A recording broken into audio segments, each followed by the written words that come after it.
Hey guys, what's going on? It's your favorite mortgage nerd. I wanted to share this with you guys because I had a client that went online, got pre-qualified. Actually, he went online because he was already under contract and he didn't have us check his credit beforehand because he was like, oh, I've bought homes before. I've got an 800 FICO score. I'm all good. I pay my debts on time. I don't have any collections.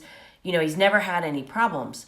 So he went out with a real estate agent, went under contract for a home, and then said, okay, now I'll start the process. Well, what happened was we pulled his FICO score, and when it's usually an 800, it was down to a 680. And he was freaking out. He was like, oh my gosh, what happened? Somebody stole my identity. There's no way, because I pay my stuff on time every single month. Well, what happened was within the last few years, he had started a business and they opened up a credit card with a $25,000 limit. I think it was a Citibank card. And they put all their materials on the card and then they pay it off in full every single month. So like, what could go wrong? You pay the card off every single month in full.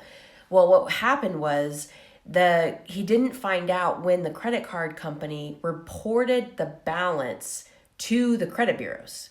And that matters because they would put all the materials up on the card, so it was almost maxed out every single month. And what was happening was Citibank was reporting the balance of like $24,000 to the bureaus a few days before the scheduled due date. And so what happened was, it looks like to the credit bureaus, you carry a $24,000 balance on a $25,000 limit. So you're almost maxing out that card, and that dropped his score down to a 680. Holy snikes, he was freaking out and he was already under contract. So what happens is that credit utilization can really impact your FICO score. And if you've got a score at 680, we can absolutely write a mortgage loan for you. But there are different tiers with conventional financing, top tier being 740, then it goes to 720, then 700, 680, 660. So if you are in that tier, it's going to really impact not only your interest rate, but the PMI insurance and probably your homeowner's insurance.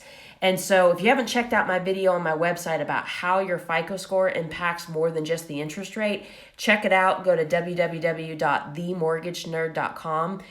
It's insane what it can do to your monthly payment. But essentially, it was fine. We figured out the problem.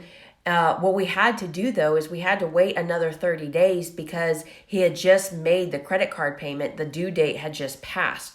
Now, had he pre-qualified before going out shopping for a home, we would have uncovered this. We would have fixed it so that by the time he went under contract, there wouldn't have been any issues. And if you wait to do this when you go under contract to buy a home, your anxiety is already through the roof. Now the clock is ticking on when you've got to close, and we don't have time sometimes to fix the problem. And if you fell in love with that house, you might be stuck like Chuck and writing a mortgage loan at a 680 when we could have done it at an 800 FICO score had you just given yourself more time. So I just share that message because sometimes we think that everything's all good and your income's good and your debts are good, but the way that mortgage underwriters look at things is very different sometimes than how us as consumers might look at it. So it's always important.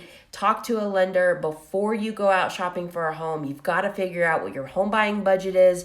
And if there's any curveballs, we can fix them, but give us time to fix them. So thanks for tuning in. You guys have an awesome 4th of July, and I will be in touch with you guys next week. Take care. Bye.